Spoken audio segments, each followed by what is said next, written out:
అమ్మ బాబోయ్! నిమ్మకాయ వల్ల ఇన్ని లాభాలు, అలాగే నష్టాల గురించి కూడా భలే చక్కగా చెప్పావమ్మాయి. మరి షాంపూ గురించి చెప్తా అన్నావు కదా! మరి అది కూడా మంచిగా రిజల్ట్ చెప్తావా? అని చాలామంది నన్ను క్వెషన్ వేశారు. అందుకు మీరు ఆ వీడియో కంపల్సరీగా చూసినందుకు మీ అందరికీ ధన్యవాదాలు. నా వీడియో కూడా మీరు కొట్టి పడేస్తారేమో అనుకున్నాను, కానీ ఇంతలాగా సపోర్ట్ ఇస్తారని అనుకోలేదు. చాలా చాలా థ్యాంక్స్. మీ నమ్మకాన్ని నేను ఎప్పుడూ వమ్ము చేయను. డాండ్రఫ్ పోయేలాగా, జుట్టు వచ్చేలాగా భలే చక్కగా చెప్పావు కదా! అదే నోట్తో చక్కగా ఏ షాంపూ బెస్ట్ అండి, నీ రిజల్ట్ ఏంటి అని నన్ను చాలామంది అడిగారు. అందుకు నేను అసలు మొన్నటి వరకు షాంపూవే యూజ్ చేశాను. ఎప్పుడు మీరా షాంపూనే యూజ్ చేశాను.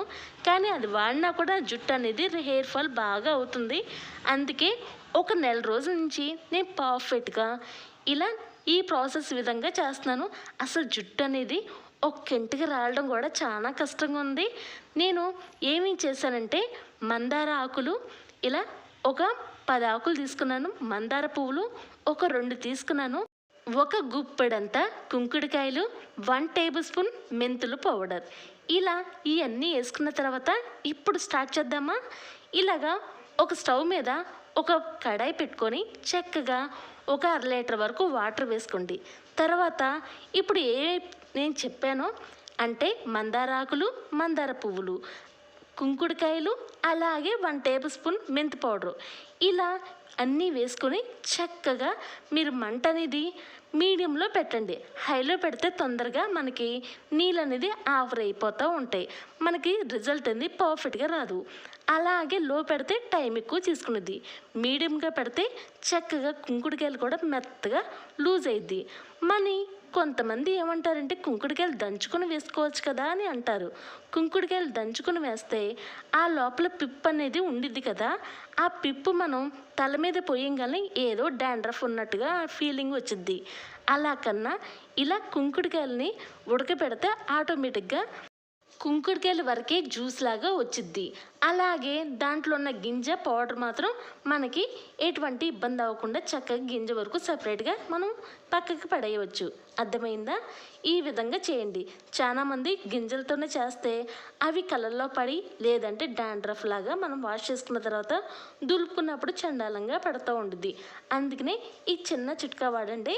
తర్వాత ఇలాగా ఒక పావుగంట సేపు వరకు బాగా మీడియం మంటలో ఇలాగ ఉడికియండి. చక్కగా ఈ విధంగా రాగానే మీరు ఆ గిన్నెలో ఉన్న వాటర్ మొత్తం చల్లార్చుకొని తర్వాత చెయ్యి అనేది పెట్టి ఇలాగ కంప్లీట్గా స్మాష్ చేసుకుంటూ ఉండండి.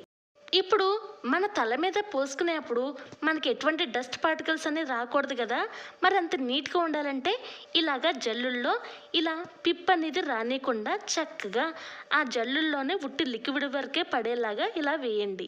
చక్కగా పిప్పి అనేది బయట పడేసేలాగా. అర్థమైందా? అప్పుడే కదా షాంపూ లాగా మీరు కూడా ఫ్రీగా చేయొచ్చు. లేదంటే ఎంత చేసినా మనకి ఇలా ఆకులు అన్నీ చెత్త చెదారం అంతా మన తల మీద ఉంటే చూడ్డానికి కూడా బాగోదు కదా. అందుకనే ఇలా చక్కగా మీరు వడగట్టుకొని ఇలా లిక్విడ్ని ఏం చేయాలంటే మీకు ఈరోజు ఎంతవరకు కావాలో అంతవరకు వాడచ్చు. తర్వాత మరి ఇలా జాబ్ చేసేవాళ్ళు, బిజినెస్ చేసేవాళ్ళు వాళ్ళకి ఇంత టైం అంటూ ఉండదు.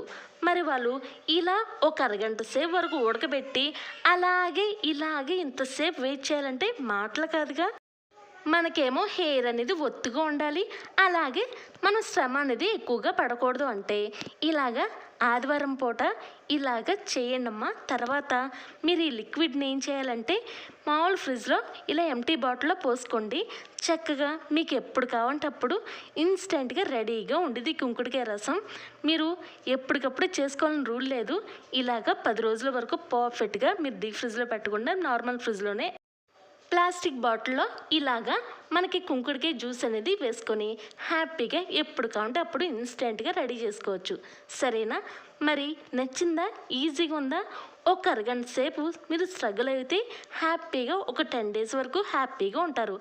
ఇప్పుడు వరకు చాలామంది అమ్మో కుంకుడుకాయలతో మన తల స్నానమా, వామ్మో దానికన్నా షాంపూతోనే వేరేట్లు బెటరు అనేవాళ్ళు ఈ చిన్న చిట్కా ఫాలో అవుతారుగా.